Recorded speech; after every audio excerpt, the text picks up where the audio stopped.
Hi, good morning everyone. Welcome back to YouTube viewers.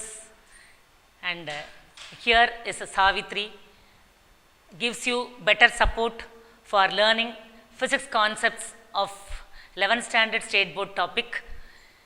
And hope you all following my all the videos. And you all will be benefited definitely if you watch this video. And it is especially for the students kind, okay. It is especially for the sake of the students we are uploading.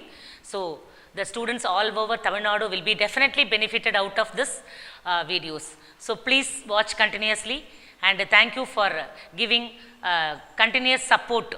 Okay, and all the videos uploaded have been watched by many students of all over Tamil Nadu. So I am getting continuous support from all the people. So thanks, I am saying thanks for that. And I need continuous support from you, your part. Yes, thank you. Let us start today's session, measurement of length.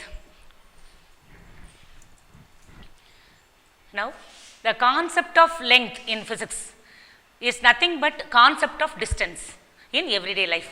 Length அப்படினா எதை relate பண்ணுது அப்படினா டிஸ்டன்ஸை தான் relate பண்ணுது. Concept of length அப்படினா என்ன அர்த்தம் அப்படினா கான்செப்ட் ஆஃப் டிஸ்டன்ஸ் அப்படின்னு அர்த்தம். ஓகே, இப்போ லெங்க்னா என்ன அப்படின்னா லெங்க்த்துங்கிறது ரெண்டு பாயிண்ட்டுக்கு நடுவில் உள்ள டிஸ்டன்ஸ், அதை தான் வந்து நம்ம லெங்த் அப்படின்னு சொல்லுவோம். ஓகே, டெஃபினேஷனை எப்படி லெங்க்த்துக்கு சொல்கிறது அப்படின்னா length is defined as distance between two points in space, அதை தான் நம்ம லெங்த் அப்படின்னு சொல்லுவோம். Okay, SI unit of length நமக்கு தெரிஞ்சது தான், ஏற்கனவே நம்ம டீல் பண்ணதான், அது வந்து மீட்டர். ஓகே, இப்போ concept of length in physics is nothing but concept of distance in everyday life. Length is nothing but distance between any two points in space. SI unit of length என்ன அப்படின்னா metre. Okay, now so இந்த லெங்த்தை வந்து நம்ம எப்படி measure பண்ணுறது? நம்ம வந்து உலகத்தில் உள்ள அத்தனை ஆப்ஜெக்ட்ஸும் ஒரே சைஸில் இருக்கும் அப்படின்னு நம்ம வந்து சொல்ல முடியாது. Okay, objects in the universe வந்து ஆஃப் டிஃப்ரெண்ட் சைஸஸ். ஒன்று வந்து குட்டியூண்டாக இருக்கும், ஒன்று வந்து ரொம்ப பெருசாக இருக்கும். ஓகே, அந்த மாதிரி வேரியிங் சைஸஸில் நம்ம வந்து உலகத்தில் வந்து ஆப்ஜெக்ட்ஸை பார்க்குறோம். Okay, so say for example molecular size எடுத்தீங்கன்னா of the order of 10 power minus 14 meter, அது வந்து ரொம்ப கம்மி. அது மாதிரி size of the universe அது வந்து ரொம்ப big, அது வந்து 10 power 26 meter. Okay, so size of molecule is 10 power minus 14 meter and size of universe is 10 power 26 meter. Okay, அப்போ குட்டி size of the objectல இருந்து மிகப்பெரிய size of the object வரைக்கும் நமக்கு வந்து varying size objectல வந்து size of the object வந்து available in the universe. Okay, இப்போ இந்த எல்லா ஆப்ஜெக்டையும் ஒரே ஓகே டெக்னிக் வச்சு நம்ம வந்து மெஷர் பண்ணிட முடியாது. சைஸ் ஆஃப் த ஆப்ஜெக்ட் அல்லது டிஸ்டன்ஸ் ஆஃப் த ஆப்ஜெக்டை ஒரே டெக்னிக் ஃபாலோ பண்ணி எல்லாத்தையும் நம்ம வந்து மெஷர் பண்ண முடியாது. இப்போ வெரி லார்ஜ் டிஸ்டன்ஸாக இருந்ததுன்னா, say for example okay distance of the moon from the earth, distance of the sun from the earth, அந்த மாதிரி வெரி லார்ஜ் டிஸ்டன்சஸ் அதெல்லாம் எடுத்தீங்கன்னா அதுக்கு வந்து வேறு டெக்னிக் வந்து யூஸ் பண்ணணும். அதே மாதிரி very small distances okay that is size of the atom, size of the molecule, அந்த மாதிரி எடுத்தீங்கன்னா அதுக்கு வேறு மெத்தட் வந்து அடாப்ட் பண்ணிக்கணும். So for very large and very small distances, so special methods are adapted for measuring the distance. Okay, yes, so in the universe la வந்து நமக்கு objects of different sizes are available. Okay, சின்ன சைஸ்ல இருந்து molecular sizeல இருந்து universe ஓட size வரைக்கும் நமக்கு different objects வந்து available. இப்போ எல்லா ஆப்ஜெக்ட்ஸையும் ஒரே மாதிரி நம்ம மெஷர் பண்ண முடியாது. ஓகே, அதனால we are adapting special methods or different methods for measuring the distance of all those objects. Okay, அதை தான் இப்போ வந்து நம்ம இங்கே டீல் பண்ண போகிறோம். ஓகே, now ஃபஸ்ட்டு நமக்கு ஜென்ரலாகவே லெங்த் எப்படி மெஷர் பண்ணுறோம்? ஏன்ஷியன்ட் மெஷர்மெண்ட் ஆஃப் லெங்த் என்னன்னு தெரியும் நமக்கு. வந்து ஃபுட் ஸ்பேன் யூஸ் பண்ணியிருக்கோம். ஓகே, காலால் வந்து மெஷர் பண்ணுறது. ஓகே, ஸோ ஃபுட் ஸ்பேன் எத்தனை ஃபுட் ஸ்பேன் வந்து இருக்குது அப்படின்னு வந்து காலால் மெஷர் பண்ணுறதை நம்ம வந்து ஓகே அடிப்பிரதட்சணம் பண்ணுற மாதிரி நம்ம வந்து ஃபுட் ஸ்பேன் வந்து மெஷர் பண்ணலாம். ஓகே, அண்ட் தென் கியூபிட்டுங்கிறது என்னது முழம் போடுறது, பூவெல்லாம் வந்து முழம் போட்டு தான் மெஷர் பண்ணுவோம். ஸோ அந்த மாதிரி ஹேண்ட் ஸ்பேன், ஹேண்ட் வச்சு நம்ம மெஷர் பண்ணலாம். ஸோ இந்த போர்டோட ஓகே லெங்த் வந்து நான் வந்து ஹேண்ட் ஸ்பேன் வச்சு மெஷர் பண்ணுறேன். Okay, 2 3 okay 4 5 6 7 and 8 and odd. So 8 and odd hand span அப்படி நம்ம சொல்லலாம். ஓகே, இந்த பேனல் போர்டோட டிஸ்டன்ஸ் எவ்வளோனா 8 and odd hand span அல்லது 8 and a half hand span அப்படி நம்ம சொல்லலாம். ஸோ அப்போ hand span மெஷர்மெண்ட்டை வச்சு லெங்த்தை வந்து மெஷர் பண்ண முடியும். ஓகே, ஆனால் இது வந்து ஏன்ஷியன்ட் டெக்னிக் இது. ஓகே, இந்த டெக்னிக் வந்து ancient technique of measuring the length. Okay, so இந்த மெத்தடில் மெஷர் பண்ணால் நமக்கு வந்து அக்யூரேசி இருக்காது. ஏன்னா இப்போ நான் மெஷர் பண்ணுற ஹேண்ட் ஸ்பேனும் இப்போ வேறு யாராவது குழந்தைங்களை வந்து வச்சு மெஷர் பண்ணுற ஹேண்ட் ஸ்பேனும் கட்டாயம் டிஃப்ரென்ஸ் இருக்கும் இல்லை. இப்போ நான் ஒரு 10th படிக்கிற ஸ்டூடெண்ட்டையோ அல்லது 5th படிக்கிற ஸ்டூடெண்ட்டையோ வச்சு இந்த ஹேண்ட் ஸ்பேன் மெஷர் பண்ண வச்சேன்னு வச்சுக்கோங்க, கட்டாயம் எப்படி இருக்கும்? நான் மெஷர் பண்ணது வந்து ஓகே 4.5 இருந்ததுன்னா அந்த குழந்தை மெஷர் பண்ணுறது எப்படி இருக்கும்? ஓகே 7.5 கூட இருக்கலாம், 8.5 கூட இருக்கலாம். ஸோ அப்போ டிஃப்ரென்ஸ் இருக்குது. ஸோ இந்த டிஃப்ரென்ஸ்லாம் அவாய்ட் பண்ணுறதுக்கு நம்ம என்ன பண்ணுறோம்? மாடர்ன் டெக்னிக்கை வந்து யூஸ் பண்ணுறோம். So ancient method of measuring length வந்து foot span, cubit and hand span. So இந்த 3 மெத்தடு வந்து அக்யூரேட்டாக இருக்காது. அதனால நம்ம என்ன பண்ணுறோம் அப்படின்னா மாடர்ன் டெக்னிக்கை யூஸ் பண்ணுறோம். So what are the modern techniques adapted for measuring the okay length? So metre scale வந்து நம்ம யூஸ் பண்ணுறோம்.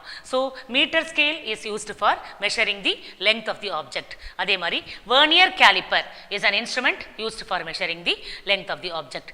அதே மாதிரி okay we have screw gauge. So this is a screw gauge. So screw gauge is an instrument used for measuring the length of the object. This is screw gauge.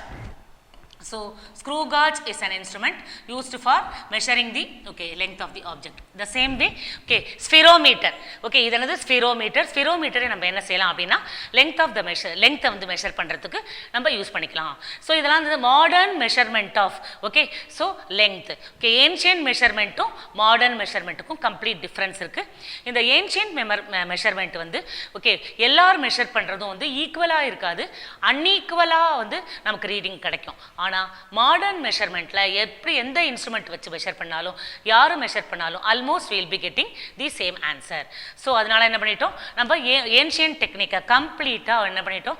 Discord பண்ணிட்டு we are now adapting the modern measurement of length. Okay, so meter scale, screw gauge, vernier caliper and spherometer இதெல்லாம் தான் இப்போ ப்ரெசென்ட்டாக use பண்ணுற instruments devices for measuring the lengths. Yes, clear?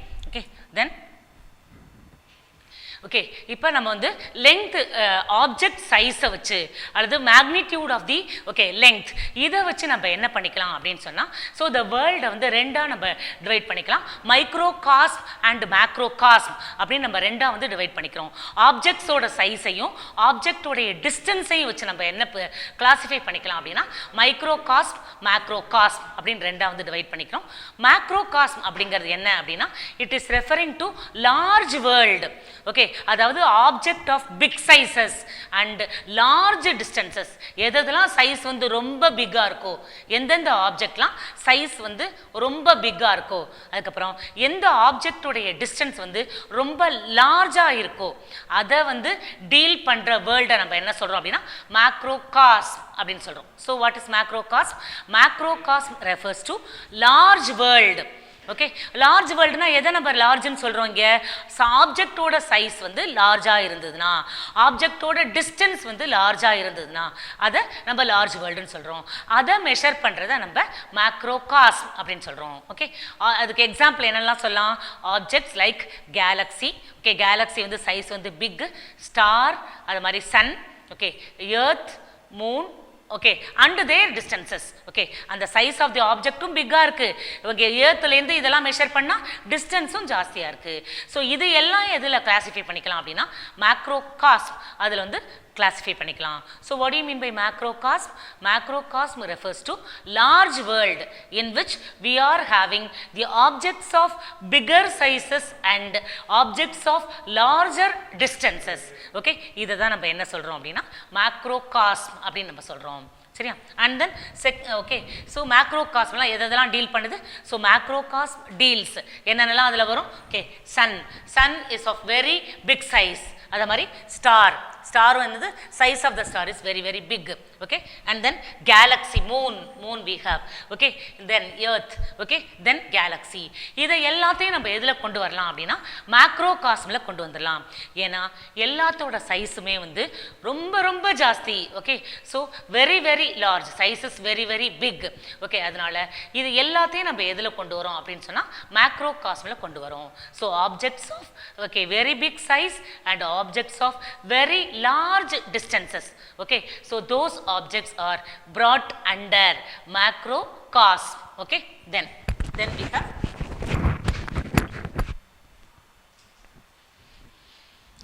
next we have microcosm. What do you mean by microcosm? Microcosm na enna? Micro naale small அப்படினு அர்த்தம். Okay, so microcosm refers to small world.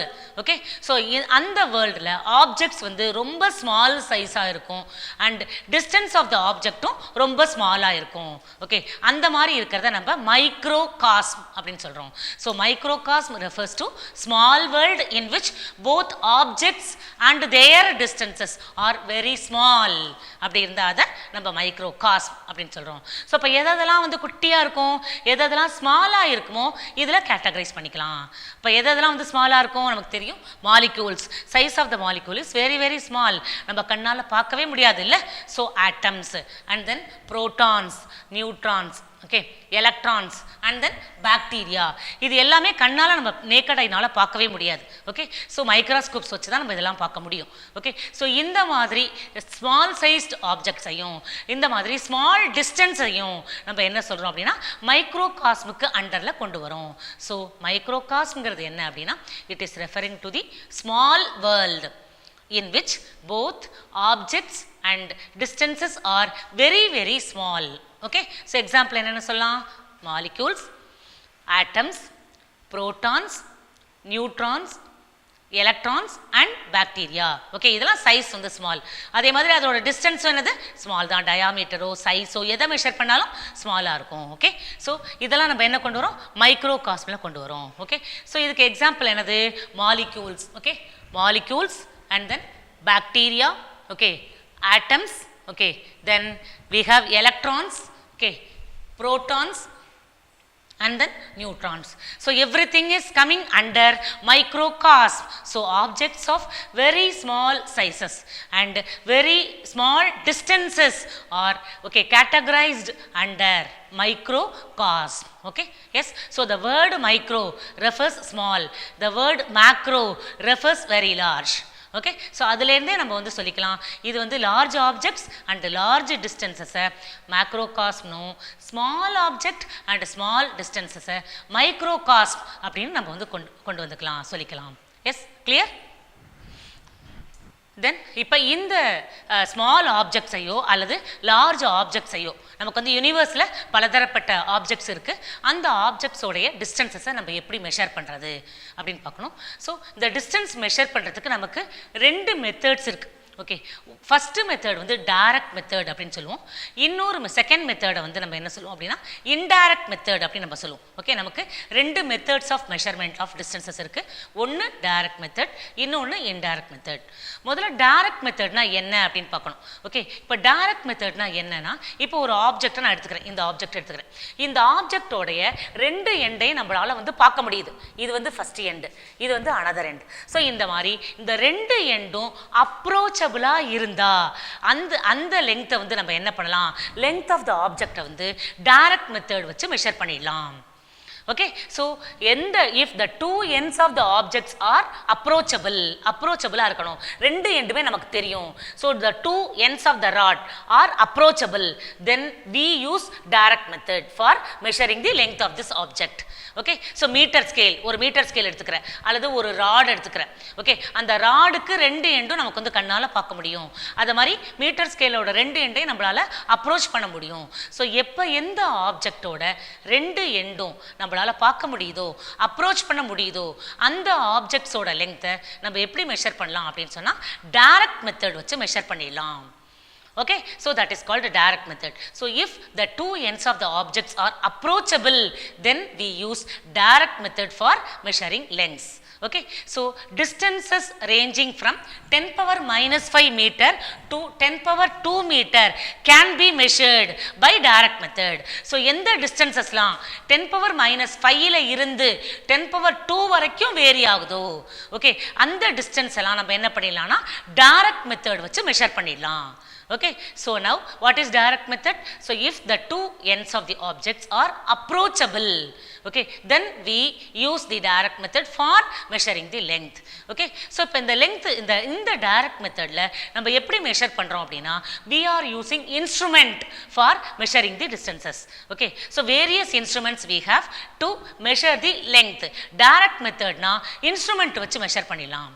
இப்போ என்னென்ன இன்ஸ்ட்ருமெண்ட்லாம் use பண்ணலாம்? Okay, so if the distances 10 power minus 3 to 1 metre, 10 power minus 3 to 1 metre, இந்த டிஸ்டன்ஸ் வரைக்கும் நம்ம என்ன யூஸ் பண்ணிடலாம்னா மீட்டர் ஸ்கேல் யூஸ் பண்ணிடலாம். Okay, so meter scale is an instrument used for measuring the length. எதுலேருந்து இது வரைக்கும் 10 power minus 3 மீட்டர்லேருந்து 1 மீட்டர் வரைக்கும் length of the object இருந்ததுன்னா அதுக்கு நம்ம மீட்டர் ஸ்கேல் யூஸ் பண்ணிடலாம். ஓகே, அல்லது 1 மில்லிமீட்டர்னு சொல்லிக்கலாம். Up to 1 millimetre metre scale வந்து யூஸ் பண்ணிக்கலாம். சரியா, அது மாதிரி up to 10 power minus 4 metre. Okay, so நம்ம எது யூஸ் பண்ணிடலாம்னா வெர்னியர் கேலிப்பர் யூஸ் பண்ணி நம்ம 10 பவர் மைனஸ் 4 மீட்டர் வரைக்கும் மெஷர் பண்ணிக்க முடியும். Then up to 10 power minus 5 metre screw gauge use பண்ணலாம் அல்லது ஸ்பிரோமீட்டர் யூஸ் பண்ணிக்கலாம். ஓகே, ஸோ டிஸ்டன்சஸ் வந்து 10 பவர் மைனஸ் 5 வரைக்கும், எதுலேருந்து மைனஸ் 5ல இருந்து 10 பவர் 2 இந்த டிஸ்டன்ஸ் வரைக்கும் இருந்ததுன்னா நம்ம available instrument, we have instruments. Okay, we are okay having the instrument for measuring those lengths. Okay, so அதை வச்சே நம்ம மெஷர் பண்ணிடலாம். ஸோ எந்த டிஸ்டன்சஸை நம்ம இன்ஸ்ட்ருமெண்ட் வச்சே மெஷர் பண்ணிடுறோமோ அந்த மெத்தடை நம்ம வந்து டைரக்ட் மெத்தட்னு சொல்லிக்கிறோம். சரியா, ஓகே, ஸோ 10 பவர் மைனஸ் 3 மீட்டரில் இருந்து 1 மீட்டர் வரைக்கும் மீட்டர் ஸ்கேல் யூஸ் பண்ணுறோம். Up to 10 power minus 4 metre வந்து வெர்னியர் கேலிப்பர் யூஸ் பண்ணிக்கலாம். அடுத்து அப் டு 10 பவர் மைனஸ் 5 மீட்டராக இருந்தால் ஸ்க்ரூ காஜும் யூஸ் பண்ணிக்கலாம், ஸ்பிரோமீட்டரும் யூஸ் பண்ணிக்கலாம். ஓகே, ஸோ இந்த மெத்தடுக்குது, இந்த மெத்தடு தான் நம்ம என்ன சொல்கிறோம் அப்படின்னா டைரக்ட் மெத்தட் அப்படின்னு சொல்கிறோம். ஓகே, ஸோ டைரக்ட் மெத்தடுக்கு நம்ம இன்ஸ்ட்ருமெண்ட்ஸ் யூஸ் பண்ணிக்கிறோம். Yes, are you all clear? Okay, then okay, suppose direct, what do you mean by direct method? If the two ends of the objects are approachable, then we use direct method for measuring the length. Okay, so இந்த ராடோட length நம்ம measure பண்ணணும். இந்த ராடோட ரெண்டு லெங்க்த்துமே நமக்கு தெரியும். இது வந்து இங்கே இது ஃபர்ஸ்ட் எண்ட், இது செகண்ட் எண்ட். இப்போ ரெண்டு எண்டுமே அப்ரோச்சபிள். சரியா, இந்த மாதிரி ரெண்டு எண்டுமே அப்ரோச்சபிளாக இருந்தால் நம்ம என்ன யூஸ் பண்ணுறோம்? டைரக்ட் மெத்தடை வந்து யூஸ் பண்ணுறோம். ஓகே, செகண்ட் மெத்தட் என்னது? Indirect method. So what you mean by indirect method? Indirect method la vandu if the two ends of the objects are not approachable, then we use indirect method for measuring the length. inge indirect method use pandrom. So indirect method enadhu par, say for example earth. Okay, idu vandu moon, earth ku moon ku naduvula ulla distance par 3,84,400 kilometer. Okay, 3,84,400 kilometer is the distance between the earth and the moon.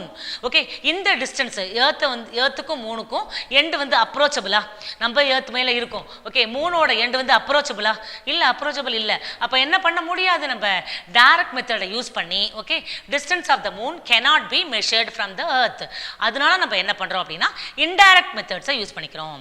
S, இப்போ direct மெத்தட்ஸ்ல வந்து instrument வச்சு use பண்ணிடுவோம். இப்போ indirect மெத்தட்ஸை எப்படி measure பண்றது? In indirect method how can we measure the distance? Okay, then புரியுதா? Okay, இப்போ atomic and astronomical distances cannot be measured by direct method.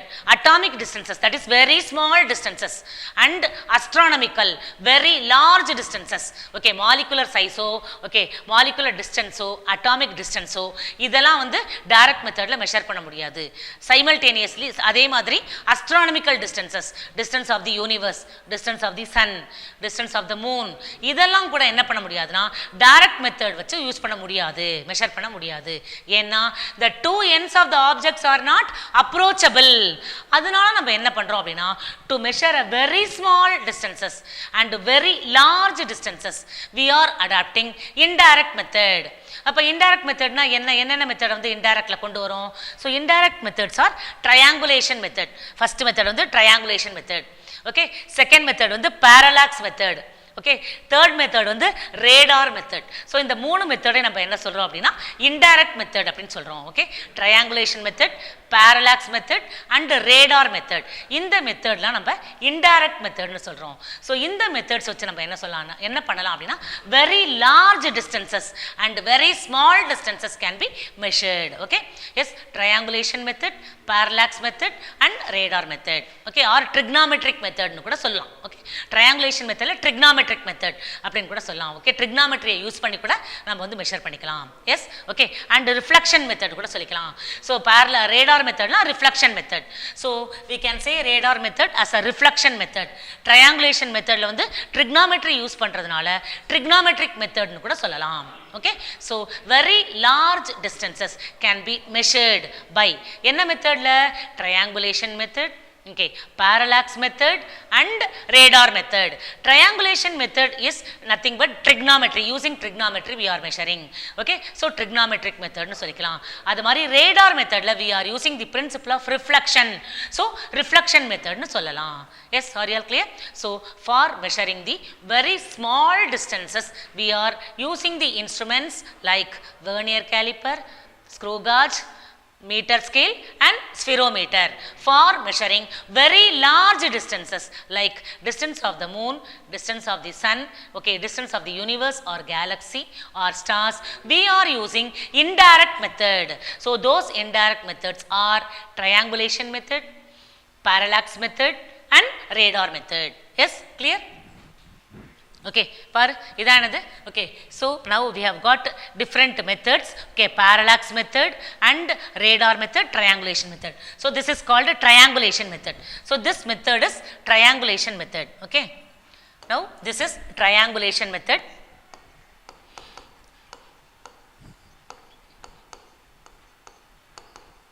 This is triangulation method. Okay, and this is called radar method. This is radar method.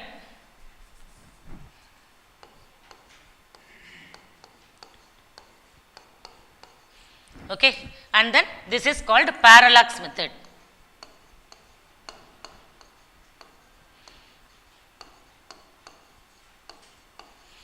Okay, so in order to measure the larger distances we are using the different methods. So those methods are called indirect methods. So triangulation method and then okay, radar method, then parallax method. So these are the methods adopted for measuring the very large distances. Yes, clear?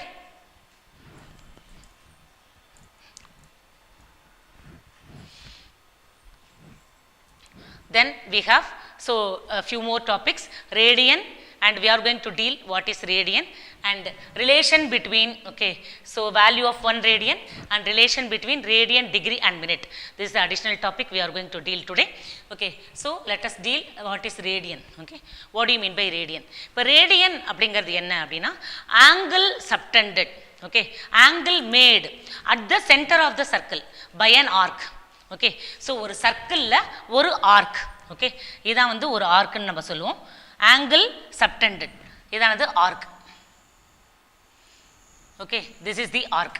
Okay, angle subtended, okay, at the centre of the circle by an arc. இதை தான் நம்ம ஆர்க்குன்னு சொல்கிறோம். இந்த arc வந்து சென்டரில் make பண்ண, சர்க்கிளோட சென்டரில் make பண்ணுற ஆங்கிள். ஓகே, ஸோ அந்த ஆங்கிள் தான் நம்ம வந்து ரேடியன்னு சொல்லுவோம். எப்போ வந்து நம்ம ரேடியன் சொல்லுவோம், அதை 1 ரேடியன் அப்படின்னு சொல்லுவோம்னா angle made by the arc at the centre is called radian. Okay, so 1 radian அப்படின்னு நம்ம எப்போ சொல்லுவோம் அப்படின்னா எப்போ அந்த லெங்த் ஆஃப் த ஆர்க்கும் ரேடியஸ் ஆஃப் த சர்க்கிளும் ஈக்குவலாக இருக்கோ, ஓகே, அப்போ மேக் பண்ணுற ஆங்கிளை நம்ம 1 ரேடியன் அப்படின்னு சொல்லுவோம். இப்போ இதானது ரேடியஸ் ஆஃப் த சர்க்கிள். இந்த ரேடியஸ் ஆஃப் த சர்க்கிளும் இந்த length of the arc, so that is length, இந்த லெங்த் லெங்க்த்தும் ஈக்குவலாக இருக்கணும். So length is equal to ரேடியஸாக இருக்கணும். அப்படி இருந்தால் நம்ம என்ன சொல்லுவோம்னா அது மேக் பண்ணுற ஆங்கிளை 1 ரேடியன் அப்படின்னு சொல்லுவோம். So 1 radian is the angle subtended at the centre of the circle by an arc which is equal in length. arc length எப்படி இருக்கணும்? ரேடியஸ்க்கு ஈக்குவலாக இருக்கணும். which is equal in length to the radius of the circle. Okay, so 1 radian is the angle subtended at the center of the circle. Okay, எதனால make பண்ற angle? Arc make பண்ற angle. இந்த ஆர்க்கோட length எப்படி இருக்கணும்? Equal in length. எதுக்கு ஈக்குவலா இருக்கணும்? Radius of த சர்க்கிளுக்கு ஈக்குவலா இருக்கணும். ஓகே, ஸோ அந்த ஆர்க்கோட லெங்க்த்தும் ரேடியஸ் ஆஃப் த சர்க்கிளும் ஈக்குவலாக இருந்ததுன்னா அப்போ அந்த ஆர்க் வந்து ஓகே, ஸோ சர்க்கிளோட சென்டரில் மேக் பண்ணுற ஆங்கிள் தான் என்னது? 1 radian. So 1 radian is the angle subtended at the centre of the circle by an arc which is equal in length to the radius of the circle. So this is called 1 radian. Yes, clear? Then okay, நமக்கு வந்து by radian. இப்போ ஒரு object வந்து circular பாத்தில் சுற்றி வருதுன்னு வச்சுக்கலாம். அது வந்து 1 கம்ப்ளீட் ரெவல்யூஷனை முடிச்சதுன்னா okay, so pi that is 2 pi radian அர்த்தம். ஓகே, ஸோ ஒரு கம்ப்ளீட் சர்க்கிள் முடிச்சதுன்னா அது வந்து சென்டரில் மேக் பண்ணுற ஆங்கிள் வந்து 2 பை ரேடியன். அப்போ அந்த 2 பை ரேடியனுக்கு எவ்வளோ டிகிரி இருக்கும் அப்படின்னா 360 டிகிரியை வந்து மேக் பண்ணியிருக்கோம். அப்போ பை ரேடியன்னா 180 டிகிரியாக இருக்கும் இல்லை? ஓகே, ஸோ இப்போ இந்த இடத்துல ஒரு ஆப்ஜெக்ட் இருக்குன்னு வச்சுக்கலாம். ஓகே, அந்த ஆப்ஜெக்ட் வந்து டிங்கிற பொசிஷன்ல ஒரு ஆப்ஜெக்ட் இருக்கு. ஓகே, இந்த இடத்துல ஒரு ஆப்ஜெக்ட் இருக்கு. இந்த ஆப்ஜெக்ட் வந்து சர்க்குலர் பாத்தை ட்ரேஸ் பண்ணுது. இந்த மாதிரி சர்க்குலர் பாத்தை ட்ரேஸ் பண்ணுது. ட்ரேஸ் பண்ணி இந்த இடத்துல வந்தா என்ன அர்த்தம் அப்படின்னா இட் would have covered எவ்வளோ angle? Pi radian, that is 180 degree. Okay, so semi சர்க்கிளை கவர் பண்ணியிருந்தா எவ்வளோ ஆங்கிள் அதை கவர் பண்ணியிருக்கோம்? 180 டிகிரியை கவர் பண்ணியிருக்கோம். அதை ரேடியனில் எக்ஸ்பிரஸ் பண்ணால் எப்படி இருக்கும்? பை ரேடியன்னு சொல்லுவோம். So pi radian equal to 180 degree. இப்போ நான் ரெண்டு பக்கமும் என்ன பண்ணுறேன் அப்படின்னா பையால் டிவைட் பண்ணிக்கிறேன். Okay, so dividing both the sides by pi. அப்போ என்ன ஆகிடும்? இங்கே பை கேன்சல் ஆகிடும். நமக்கு இங்கே 1 ரேடியன் கிடைக்கும். ஈக்குவல் டு 180 பை பை கிடைக்கும். சரியா? ஸோ பை ரேடியன்கிறது 180 டிகிரி. ஸோ 1 ரேடியன்கிறது 180 பை பை. நமக்கு வந்து பையோட வேல்யூ தெரியும் இல்லை? 22/7 தெரியும். ஸோ சப்ஸ்டிட் பண்ணிக்கலாமா? Instead of pi substitute 22/7. So 1 radian equal to 180 degree divided by 22/7. Okay, நான் இந்த 7 என்னவாயிடும்? இப்போ நியூமரேட்டருக்கு போயிடும். ஸோ 180 × 7/22. இதை டிவைட் பண்ணால் நமக்கு என்ன ஆன்சர் கிடைக்கும்னா 57.27 degree. So what's the value of 1 radian? 1 radian is 57.27 degree. So you must remember this value. So 1 radian is 57.27 degree. Okay, நமக்கு தெரியும் 1 டிகிரி அப்படிங்கிறது எவ்வளவுன்ட்டு 60 மினிட்ஸ். ஓகே, 1 மினிட்டுங்கிறது 60 செகண்ட்ஸ்ன்னு தெரியும். So we know the value 1 degree equal to 60 minutes. Then 1 minute equal to 60 seconds. இப்போ ஒரு dash போட்டினா என்ன ஆகும்? அது வந்து மினிட்னு சொல்லுவோம். டபுள் ஸ்லாஷ் போட்டினா அதை வந்து என்ன சொல்லுவோம்? செகண்ட்ஸ்ன்னு சொல்லுவோம். So 1 degree equal to 60 minute. Okay, 1 minute equal to 60 seconds. Yes, clear? Okay, 1 radian oda value another 1 radian is 57.27 degree. 1 degree is 60 minute. 1 minute is 60 seconds. Okay. Then okay, இப்போ 1 டிகிரியை ரேடியனில் எப்படி express பண்ணுறது? 1 மினிட்டை ரேடியனில் எப்படி எக்ஸ்பிரஸ் பண்ணுறது? அதே மாதிரி 1 செகண்டை ரேடியனில் எப்படி express பண்ணுறதுன்னு பார்க்கலாம். ஓகே, இப்போ 1 டிகிரி அப்படிங்கிறது என்னது? 1 டிகிரி இஸ் ஈக்குவல் டு π/180. ஏன்னா நமக்கு என்ன தெரியும்? By radian is equal to 180 டிகிரிங்கிறது தெரியும். So pi radian equal to 180 degree. Okay, by radian equal to 180 degree அப்படிங்கிறது நமக்கு தெரியும். ஓகே, ஸோ இதுலேருந்து நம்ம என்ன பண்ணுறோம்? 1 டிகிரி வந்து கால்குலேட் பண்ணுறோம். ஸோ இப்போ ரெண்டு பக்கம் 180ஆல் டிவைட் பண்ணிடலாமா? ரெண்டு பக்கம் 180ஆல் டிவைட் பண்ணு, என்ன கிடைக்கும்? So here will be getting 1 degree. So 1 degree equal to π/180 radian. Okay, π/180 radian. So what is 1 degree value? 1 degree equal to π/180 radian. Okay, so now இதை நம்ம டிவைட் பண்ணோம்னா என்ன கிடைக்கும்னா 1.754 into 10⁻⁻2 கிடைக்கும். பையோட வேல்யூ சப்ஸ்டிட் பண்ணி டிவைட் பண்ணினா 22/7 பையோட வேல்யூ சப்ஸ்டிட் பண்ணிக்கோ. சப்ஸ்டிட் பண்ணி டிவைட் பண்ணால் நமக்கு என்ன ஆன்சர் கிடைக்கும்? 1.745 into 10⁻⁻2 radian. இதான் வந்து 1 டிகிரியோட value. So you must remember these values. Okay, important for doing problems. Okay அதே மாதிரி 1 மினிட் 1 மினிட்டுங்கிறது ஓகே 1 டிகிரிங்கிறது 60 மினிட்ஸுங்கிறது நமக்கு தெரியும் 1 degree equal to 60 minute okay நான் ரெண்டு பக்கம் 60ஆல் இப்போ டிவைட் பண்ணுறேன் ஓகே ஸோ அப்போ என்ன ஆகும் 1/60 இங்கேயும் 60 ஓகே இந்த 60 கேன்சல் ஆகி என்ன கிடைக்கும் நமக்கு 1 மினிட் கிடைக்கும் so 1 minute equal to 1/60 degree okay so 1 மினிட்டோட வேல்யூ என்னது 1 minute equal to 1/60 degree okay so 1 minute equal to 1/60 degree இப்போ 1 டிகிரி வந்து எவ்வளோ ரேடியன்னு நம்ம கால்குலேட் பண்ணி வச்சுருக்கோம் what is 1 degree value 1 degree equal to 1.745 into 10 power minus 2 radian அப்படி நம்ம கால்குலேட் பண்ணி வச்சிருக்கோம் ஸோ இந்த 1 டிகிரிக்கு பதிலாக நம்ம என்ன பண்ணுறோம் அப்படின்னா இந்த வேல்யூவை கொண்டு வந்து சப்ஸ்டிட் பண்ணிக்கிறோம் ஓகே ஸோ 1 டிகிரிக்கு பதிலாக 1.745 into 10 power minus 2 radian அப்படின்னு நம்ம சப்ஸ்டிட் பண்ணிக்கிறோம் divided by 60 yes are all clear so we know that okay so 1 minute is equal to 1 degree by 60 இப்போ 1 டிகிரிக்கு பதிலாக என்ன பண்ணுறோம் அப்படின்னா 1.745 into 10 power minus 2 radian அதை கொண்டு இங்கே சப்ஸ்டிட் பண்ணிக்கும் by 60 இதை டிவைட் பண்ணால் நமக்கு என்ன கிடைக்கும் அப்படின்னா 2.908 into 10 power minus 4 radian okay so இந்த வேல்யூ கட்டாயம் ஞாபகம் வச்சுக்கணும் okay so what is 1 minute in radian okay so you must remember this value 2.91 into 10 power minus 4 radian அதே மாதிரி 1 second okay so 1 second is equal to 1 degree by okay 3600 okay 1 second equal to 1 degree by 3600 okay இப்போ 1 degree திருப்பி போடு 1 degree ஓட value என்னது 1.745 into 10 power minus 2 by 3600 இதை நீ வந்து டிவைட் பண்ணா நமக்கு என்ன கிடைக்குது 4.847 into 10 power minus 6 radian கிடைக்குது so what is 1 second 1 second equal to 4.85 into 10 power minus 6 radian yes clear so 1 degree ஓட வேல்யூ ரேடியன்ல தெரியும் 1 minute or 1 second ஓட வேல்யூ 1 minute ஓட வேல்யூ ரேடியன்ல தெரியும் 1 second ஓட வேல்யூ ரேடியன்ல தெரியும் so எல்லா வேல்யூ நம்ம we have expressed in radian okay so this is very very important okay data you must keep it in mind okay you must memorize and keep it in mind okay so problem போடும்போது ரொம்ப யூஸ்ஃபுல்லா இருக்கும் அதனால 1 டிகிரியை ரேடியன்ல எப்படி express பண்றது 1 minute ரேடியன்ல எப்படி express பண்றது 1 செகண்ட் ரேடியன்ல எக்ஸ்பிரஸ் பண்றது எப்படி எக்ஸ்பிரஸ் பண்றது அப்படிங்கிற மூணு வேல்யூவும் கட்டாயம் நமக்கு தெரிஞ்சிருக்கணும் yes yes did you all understand hope you all understood and enjoyed this class okay so let me sign off okay so please share view and subscribe to your friends as well as to your relatives so that all the students the mankind okay should be benefited out of this okay video yes thank you children bye